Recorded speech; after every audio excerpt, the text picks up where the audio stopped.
Hello.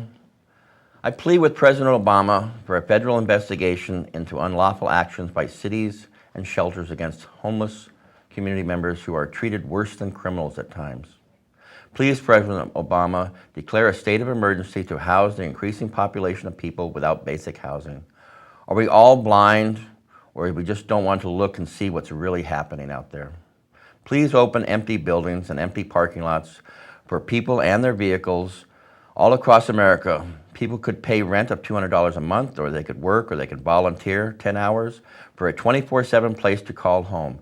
A 10 by 10 cubicle would work in any building. President Obama, please consider the Housing First model, which has been proven to work. You can stop the war on the poorest of the poor in cities all across America. Yes, you can. You are our leader, and please start leading. The city of Santa Barbara and its homeless shelters have been giving one-way bus tickets to people to go elsewhere. Do we really want to be intolerant of others like Disneyland did with the hippies in the 1960s? The Santa Barbara Restorative Policing Program is sending people to other counties because mental health beds were unavailable in Santa Barbara County. Cottage Hospital has been releasing patients too early to the local shelters, saving itself millions and millions. Sounds like dumping patients to me. I realize, of course, that I don't have a good chance of being elected mayor. If I was elected, I could do the job just fine. More public restrooms. I'm concerned about the treatment of our homeless brothers and sisters living in Santa Barbara, where everything must be so perfect for the tourist dollars. Obviously, we need business, but not greed at the expense of caring for the people and the environment. Remember what occurred when the Republicans took over the Board of Supervisors, or recently, the city of Goleta. A 2009 Santa Barbara News Press Republican slate is being heavily marketed to us. From the news press, yellow journalism abounds, lies through omission abound, hate and fear is repeated daily in the newspaper editorials. Check it out, read them.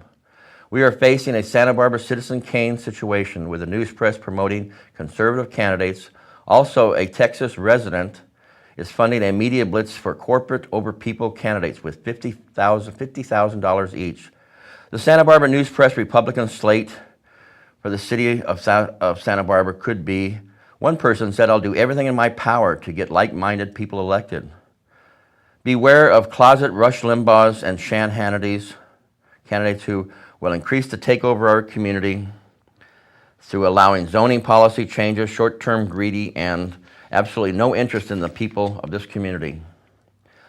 As the planet environment is at the tipping point, we could do our part locally by fostering a better balance between developers, sustainable agricultural, and our resources.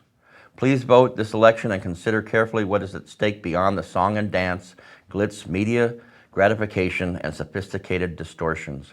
You'll get what you vote for election month, October 5th through November 3rd. Absentee ballots are going to be mailed out on October 5th.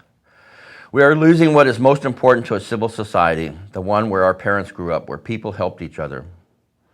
I talked to Marty Bloom, and she agreed it would be a great idea to have a mayor's community outreach breakfast to connect more widely with different people within our community.